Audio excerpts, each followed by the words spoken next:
Welcome back to channel. நம்ம ராஷ்மிகாந்தனோட ஆக்டிங்கில் ரீசெண்டாக தியேட்டரில் வெளிவந்திருக்கிற ஒரு தெலுங்கு ரொமான்டிக் ட்ராமா மூவி தான் தி கேர்ள் ஃப்ரெண்ட். இந்த படத்தில் ஹீரோவாக நம்ம தீக்ஷித் சத்ரி நடிச்சிருக்காங்க. அண்ட் கூடவே அனு எமானுவலும் ஒரு முக்கியமான ஒரு நடிச்சிருக்காங்க.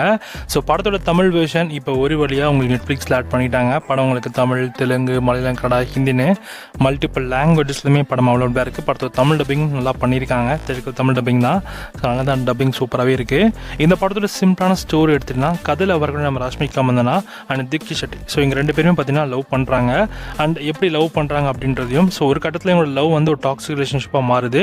ஸோ அது வந்து பொண்ணோட பாயிண்ட் ஆஃப் வியூ அது எப்படி இருக்குது, பையனோட பாயிண்ட் ஆஃப் வியூ எப்படி இருக்குது, அந்த பையன் உண்மையிலே நல்லா தானா, ஸோ கடைசியில் இவங்க ரெண்டு பேரோட காதல் கதை சேர்ந்தா இல்லையா, ஸோ கடைசியில் அந்த பொண்ணோட பாயிண்ட் ஆஃப் வியூலேயே வந்து ஸோ அந்த பையன் எப்படி இந்த மாதிரியான மோசமான ஒரு பையன், ஸோ எந்தளவுக்கு ஒரு டாக்ஸிக் ரிலேஷன்ஷிப் எப்படி ஹேண்டில் பண்ண முடியுதா இல்லையன்றதை ரொம்ப சுவாரஸ்யமாக சொல்லியிருக்க படம் தான் தி கேர்ள் ஃப்ரெண்ட். ஓவராலாக இந்த படம் பார்க்குறதுக்கு நல்லாவே இருக்குது. ட்ரை பண்ணி பாருங்கள். தமிழ் டப்பிங்கோட இந்த படம் அவைலபிளாக இருக்குது. ரொமான்டிக் ட்ராமா ஜானர் தான். ஸோ அதனால் நீங்கள் இந்த படம் இந்த மாதிரி ஒரு ஜானர் தான் இருக்கும்னு நம்பி பார்த்தீங்கன்னா இந்த படத்தை நீங்கள் என்ஜாய் பண்ணி பார்ப்பீங்க. வேறு தாண்டி வேறு எதுவுமே இல்லை இந்த படத்தில். ஸோ இந்த கேர்ள் ஃப்ரெண்ட் மூவி இப்போ உங்களுக்கு தமிழ் டப்பிங்கோட நெட்ஃப்ளிக்ஸில் அவைலபிளாக இருக்குது. ஸ்க்ரீன் பிளே நல்லா இன்ட்ரெஸ்டிங்காகவே கொண்டு போயிருக்காங்க. அந்த ரிலேஷன் பார்த்தீங்கன்னா அந்த புரிதல், ஸோ அதை பற்றி சில விஷயங்கள் நீங்கள் தெரிஞ்சுக்கணும் அப்படின்னா நீங்கள் இந்த படத்தை தாராளமாக ட்ரை பண்ணலாம். படத்தோட தமிழ் டப்பிங்க்கு SRS ரேட்டிங்ஸ்னா 5க்கு 3.5 கொடுக்கலாம். ஸோ படத்தோட ஃபுல் மூவி ரேட்டிங்ஸ் என்னன்னா 5க்கு 3.9 கொடுக்கலாம். ஸோ கண்டிப்பாக இந்த படத்தை ட்ரை பண்ணி பார்க்கலாம்.